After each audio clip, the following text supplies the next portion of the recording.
The first thing you're going to do once you are on the main Scratch page, you're going to click on the folder, and then you're going to find your work from last class. I happen to have a bunch, but you'll find the one probably at the top, and you're going to click on See Inside. Then from here, what we're going to do is we're going to get an enemy sprite. At this point, you should have a sprite with a background, and it should allow you to control it using the left and right arrow keys. So then from here, what you're going to do is you're going to click on the cat in the bottom right corner, and then you're going to either click on a category or you can do a search. Now that being said, I already know that I want to make this bat my enemy. I suggest something that's flying as the enemy so then it can come down and try and swoop at you. Then from here, this is optional. If you want to make it bigger or smaller, you can choose the size. Right now it's set to 100. So for example, if I set it to 80, it's going to make the bat a little bit smaller. From here, what I'm going to do is I'm going to start programming. I'm going to click on the events menu and then click and drag a when flag clicked block. Then from here, I'm going to position my enemy sprite wherever I want the enemy sprite to start. All right, so maybe somewhere here at the top. And then from here, I'm going to click on the motion menu, and then I'm going to click and drag the point and direction block. I'm going to click on 90 and set it to a diagonal angle. That's going to make it kind of fly diagonally at you. Notice it's going diagonally down. And then from here, what we're going to do is in the motion menu, we're going to find the set rotation style. You might need to scroll down, and you're going to attach that to point and direction. And then you're going to scroll up in the motion menu. So again, toward the top. And then you're going to click and drag the go to X, Y. It's already going to have the coordinate that you need, which is going to correspond with the coordinate that the bat is on, or whatever your enemy character is. From there, what we're going to do is we're going to click on Control, and we're going to add a forever block and attach that down at the bottom. And then from here, we're going to find the repeat until block. You might need to scroll down to find it. That's going to go inside the forever block. Then from here, we're going to click on motion, and we're going to say move 10 steps. So essentially now that we have it pointing in a diagonal direction, that's what our bat's doing. It's going to move 10 steps constantly, and it's eventually going to bounce off of the edges of the game. So now we're going to add the if on edge bounce, which is going to be a little bit farther down in the motion menu. You're going to put that underneath move 10 steps. So then from here, what you're going to do is you're going to click on sensing, and you're going to make your character stop. So the bat will stop once it touches. Good morning, homeroom teachers. Could you please post your attendance? Thank you.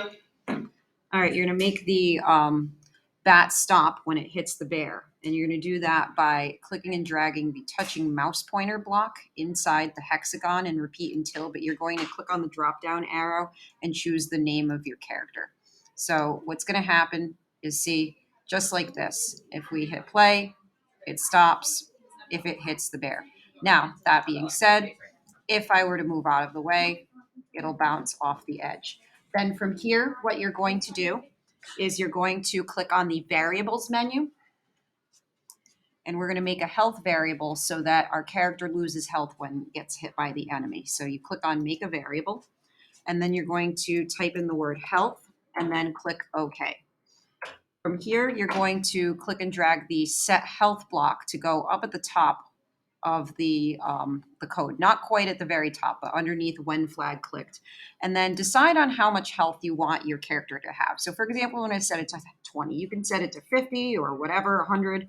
Then from here, you're going to click on the control menu, and we're going to add an if block that's going to make your character lose health. So again, the health is going to be set to 20 at the beginning. So what we're going to need to do is we're going to need to click and drag the if block to go underneath the repeat block. Make sure you don't put it inside, you put it underneath. Then from here, you're going to click on the sensing menu again, and you're going to click and drag that touching mouse pointer block, and you're going to say if touching the bear instead, or whatever your character is that you control with the arrow keys. Then from here, you're going to click on the variables menu, and now you're going to have a change health block, and you're going to put it here. It's going to say if touching bear walking, then change health. Now you want to set it to a negative number with a minus sign. So for example, I might do -1. So then what's going to happen, you'll notice that if you play it now and the enemy hits you, you continue to lose health. Now, obviously, it's going into negative numbers, so we don't want that. So we're going to have to do a few more edits. So then from here, what we're going to do is we're going to click on the control menu, and we're going to click and drag the wait 1 second block, and we're actually going to change it to a fraction of a second. We'll say 0.1 or 1/10. So that's such an incredibly small amount of time. And then from here, what we're going to do is we're going to click on the motion menu, and we're going to make our character go to the original position up at the top that it starts at. So remember that basically to do that, you're going to go to XY, you're going to drag that underneath the wait 1/10 of a second. And then notice the first coordinates for X and Y, -175 for the X, 131 for the Y. You're going to type in those same coordinates so that way it will make the enemy go to the same exact spot. Then if we were to play it now, what's going to happen, all right, once I get hit, and I'm just going to purposely get hit, instead of going into the negatives, you only lose 1 health point, and then the bat will return to the original position. So then from here, what we're going to do is we're going to make the game end if the health goes down to 0. So you're going to click on the control menu, and then you're going to click and drag another if block, and that's going to go underneath the previous if block. And then what you'll do is you'll click on the operators menu just to get a block with an equal sign, and that's going to go in the hexagon space. From here, you're then going to click on the variables menu to get this oval health block, and you're going to say if health equals 0, and then we're going to go back over to the control menu. And then what we're going to do is we're going to find the stop all block, and then that's going to go in here. And so then it'll say if health equals 0, stop all. So just to kind of show you what's going to happen, I'm just going to purposely lose all my health.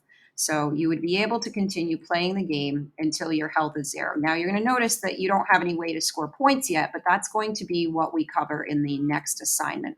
But it's good to test it out at this point to make sure that everything is working the way that it should in order to go on to the next assignment. So you'll notice now that my health is 0, and now the game has stopped and I can no longer move.